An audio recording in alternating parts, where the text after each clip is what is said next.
திரு ஜீவசகப்தன், இங்க இன்றைய அமித்ஷா அவர்களுடைய உரையில் இருக்கக்கூடிய அம்சங்கள், அதுல இருந்து என்ன டேக் அவேவை பார்க்கணும்? நிறைய திமுக ஆட்சியின் மீதான குற்றச்சாட்டுக்களை, ஒரு தேர்தல் பரப்புரைக்கான நிறைய அம்சங்களை பட்டியலிடுறாரு. மாறா தேர்தல் வியூகங்களா சொன்னது, எந்த ஷா வந்தாலும் தமிழ்நாட்டை ஆள முடியாதுன்னா அமித்ஷா பண்ணணும்னு இல்லை, தமிழ்நாட்டு மக்களே அதை செஞ்சிருவாங்க அப்படின்னு தமிழ்நாட்டு மக்கள் பக்கம் அதை கொடுக்கிறார் அப்படின்னா அதை எப்படி புரிஞ்சுக்கணும்? இல்லை, இப்போ அமித்ஷா அவர்கள் ஒவ்வொரு முறை வரும்போதும் அமித்ஷாவும் மோடியும் திருக்குறள் சொல்வது, தமிழுக்கு நாங்கள் தான் இருப்பது அப்படிங்கிற மாதிரியான விஷயங்களை தொடர்ச்சியாக பேசுகிறாங்க. அது எந்த அளவுக்கு உண்மையிலிருந்து ரொம்ப தள்ளி நிற்குதுங்கிறது தமிழ்நாட்டு மக்களுக்கு ரொம்ப நல்லாவே தெரியும். ஏன்னு கேட்டிங்கன்னா, இப்போ மதுக்கூர் ராமலிங்கம் அவர்களும் கேட்டாங்க, அதை விட ரொம்ப முக்கியம், இவங்க சமஸ்கிருதத்துக்கு ஆண்டுக்கு எவ்வளோ செலவு பண்ணுறாங்க, தமிழுக்கு எவ்வளோ செலவு பண்ணுறாங்க, இதை மட்டும் நேர்மையாக சொல்லுங்கள். இவங்க தமிழ் மீது இவ்வளோ அக்கறையாக அவங்க ஒவ்வொரு முறையும் பேசுகிறாங்கல்ல, இந்த தமிழ் மொழி அழிந்து போகணுங்கிறதுக்காக தான் அவங்க அவ்வளோ குறைவான நிதி கொடுக்குறாங்க.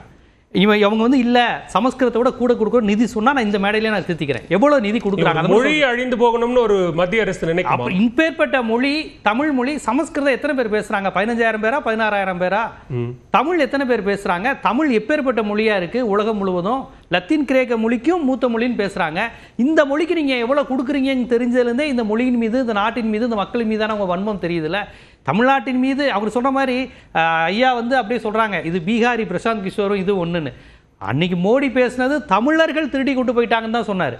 அந்த பாண்டியன்கிற பேரை கூட சொல்ல, அவர் தமிழர்கள், தமிழ்நாட்டில் இந்த சாவி இருக்கு அப்படிங்கிற வார்த்தையை பயன்படுத்தினார்.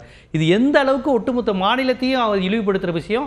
அது மட்டும் இல்ல பேசினாரு சார், மறுக்காதீங்க, அவர் பேசினாரு. அவர் பேசினது வந்து இந்த சாவி தமிழ்நாட்டில் இருக்குன்னு சொல்றாங்க சார். அதுக்கு என்ன சார் அர்த்தம்? தமிழர்கள் நீங்க சொல்றீங்க, அப்புறம் சாவி தமிழ்நாட்டில் இருக்குன்னு. ஆமா, அதுக்கு என்ன சார் அர்த்தம் சார்? அது ஒரிசாவுடைய ஒரு சென்டிமெண்டான ஒரு கோவிலோட சாவியை தமிழ்நாட்டுக்கு கொண்டு போயிட்டாங்க. அதுக்கு அர்த்தம் என்ன? நீங்க ஒரு பத்திரிகையாளரா பேசுங்க, சார்பிலே வெளிப்படுத்தாதீங்க. தமிழ்நாட்டு பத்திரிகையாளரா தமிழர்களை சொல்லுவோம், உங்க கருத்து வேண்டாம். அவர் பேசுறது எப்படி? தமிழ்நாட்டுக்கு சாவி போயிருச்சுன்னு சொன்னா என்ன சார்? அது மட்டும் விளக்குங்க.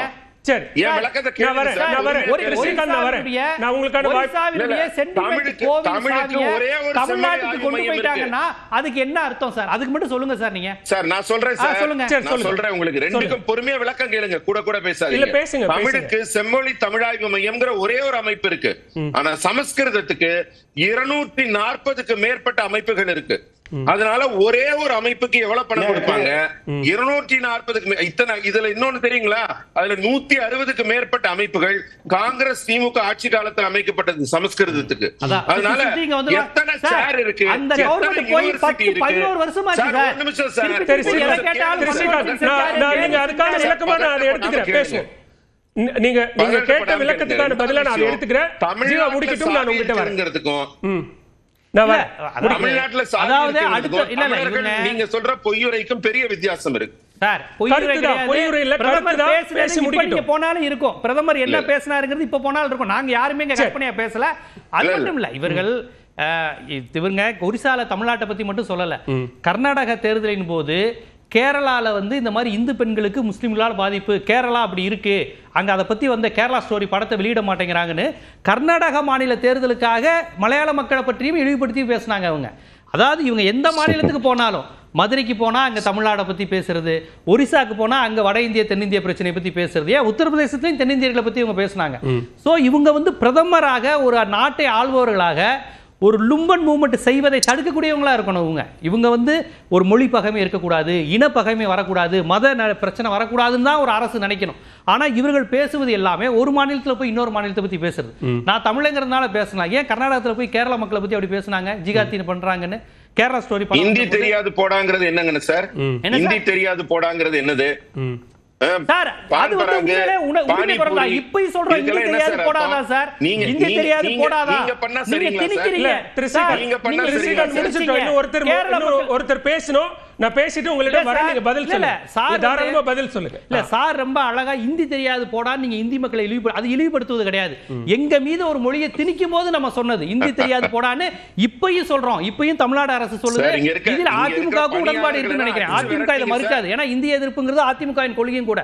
ஆகவே ஹிந்தி தெரியாது போடாங்கிறது வந்து நாங்க இப்போ வரையும் மன்னிப்பு கேட்க போறதுல அது தப்பும் கிடையாது. இப்போ வரையும் நாங்க ஹிந்தி தெரியாது போடாதான் நாங்க சொல்லிக்கிட்டு இருக்கிறோம். நீங்க தான் தமிழ்நாட்டுக்கு வந்து அவ்வப்போது மாத்துறீங்க. அப்ப கிருஷ்ணகாந்த் பேசி முடிச்சிட்டோம். முதல் சுற்று கருத்து தான் நீங்க பேசும்போது அமைதியா இருந்தாங்க. அதாவது பேசி முடிச்சிட்டு நான் உங்ககிட்ட வரேன். ஒரு மாநில மக்களை ஒரு பிரதமரே இழிவுபடுத்தி தனிமைப்படுத்தி இன்னொரு மாநிலத்துல போய் பேசுவது என்பதும், இங்க எங்க மொழிக்கு பதிலா நீங்க இந்தியை திணிச்சீங்கன்னா நாங்க ஏற்றுக்கொள்ள மாட்டோம் என்று உரிமை குரலா இந்தி தெரியாது போடா என்று சொன்னதும் சமப்படுத்துறாங்க. அது மட்டும் இல்ல, இங்க ஒரு வட இந்தியர தமிழர்களோ இந்த திராவிட கட்சிகளோ தமிழ் தேசிய கட்சிகளோ யாரும் அடிக்கிறது தனி மனித தாக்குதல் நடக்காது.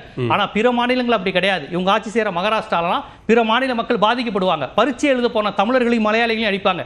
தமிழ்நாட்டில் என்னைக்காவது வட இந்தியர்களையோ மலையாளிகளையோ ஒரிசாவையோ யார் மீதாவது நம்ம எதிர்ப்பு காமிப்போம், அரசியல் செய்வோம். ஆனால் அவர்களை அரவணைத்து வச்சிருப்போம். ஆனால் இவர்கள் ஆளுகின்ற சங் பரிவார மாநிலங்கள் தமிழர்கள் தாக்கப்படுவாங்க, மலையாளிகள் தாக்கப்படுவாங்க. மகாராஷ்டிராவில் நடந்திருக்கு. இப்ப கூட காவிரி பிரச்சனை கன்னட பிரச்சனை வந்தா கூட. ஆனா இவர் என்ன சொல்றாங்க பாருங்க, நீங்க எல்லாம் பிரிவினைவாதிகள், இந்தி தெரியாது போடான்னு சொன்னீங்க.